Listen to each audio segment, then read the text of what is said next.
ทุกคนตอนนี้แม่ตุนกับพี่นับก็ลงมาปั่นเรือเป็ดกันแล้วนะทุกคนนี่พี่นับครับพี่นับบอกมือให้เพื่อนๆหน่อยลูกพี่นับมองกล้องพี่นับชอบไหมครับลูกแล้วเราออกมาแล้วเราถอดแมสก่อนก็ได้เพราะเราอยู่กันแค่2 คนแล้วคุณก็ถอดด้วยนี่ทุกคนดูดิพี่ฝนกับพี่แซมอยู่คันนู้นพระอาทิตย์อยู่ตรงนี้พอดีเลยเดี๋ยวเราให้ดูบรรยากาศนี่ทุกคนตอนนี้เป็นเวลา5 โมงครึ่งนะเรากำลังปั่นเรือหงกันอยู่เนี่ยเรือเป็ด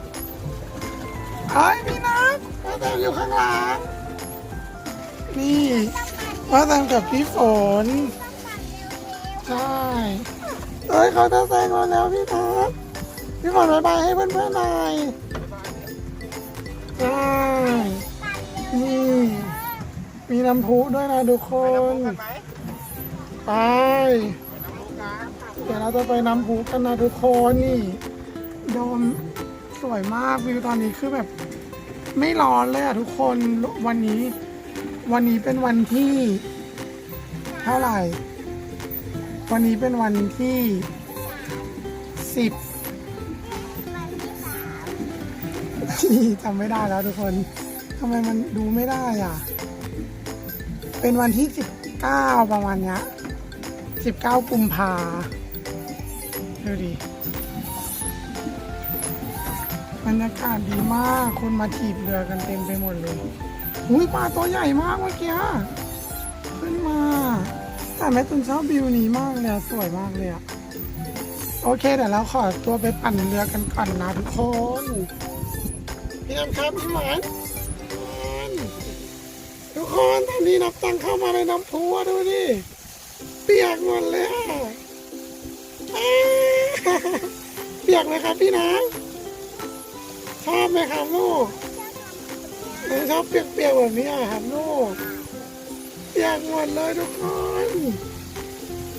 ไอมันเข้ามาพี่น้ำหันมาเพื่อนๆดูดิพี่น้ำหันมาคุยกับเพื่อนๆสิลูกเปียกไหมครับลูกชอบไหมครับลูกไปมากันอีกนะเรือเป็ดทุกคนครึ่งชั่วโมง50 บาทแต่ว่ามีมัดจำ50 บาทก็คือเราต้องจ่าย100 บาทต่อครึ่งชั่วโมงแล้วเขาจะให้ใบมาเดี๋ยวแม่จะหยิบให้ดูนะ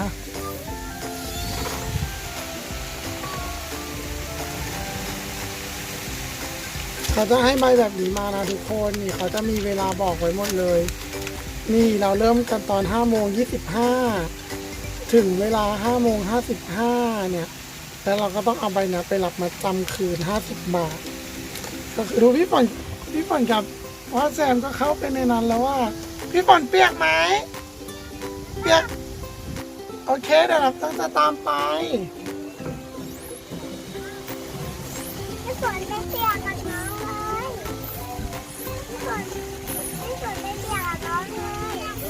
ไปเปียกพร้อมกันไหมน้องถามว่าไปเปียกพร้อมกันไหมโอเค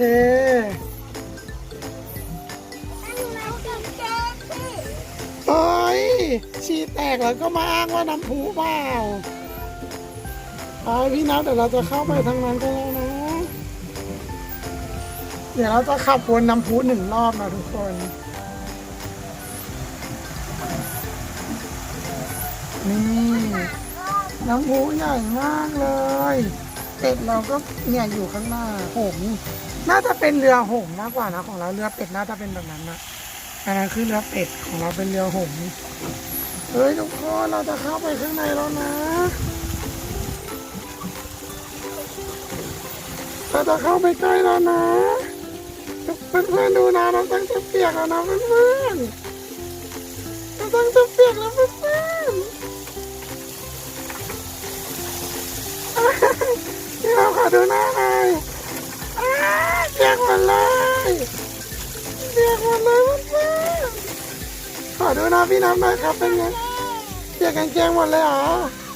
ไหนพี่น้ำหันมาดูหน่อยพี่น้ำหันมาพูดกับเพื่อนๆดิทำไมนะอยากเปียกอีกเหรอโอ้ยมันเปียกเกินไปเนี่ยเพื่อนๆดูนะอันนั้นน่ะคือเรือเป็ดใช่ปะแต่นั้นน่ะคือเรือเป็ดคู่ส่วนของเราเป็นเรือหงส์เพราะว่าตรงที่เราขึ้นน่ะมีแต่เรือหงส์นะ เราขึ้นมาตรงนั้นกันโอเคเดี๋ยวเราไปปั่นกันต่อกันนะทุกคนงานคลิปเรือเป็ดเราก็ลากันไปเท่านี้เลยนะทุกคนพี่น้ำบ๊ายบายกันครับหันมาดิหันมาได้ ไม่ต้องเกรงพี่นับกลัวตกใช่ไหมเลยนั่งเกรงอ่ะฝากกดไลค์กดแชร์กด Subscribe ช่องนับตังค์ด้วยนะทุกคนบ๊ายบายพี่ฝนบ๊ายบายก่อนปิดคลิปแล้วบ๊ายบายตุ้ม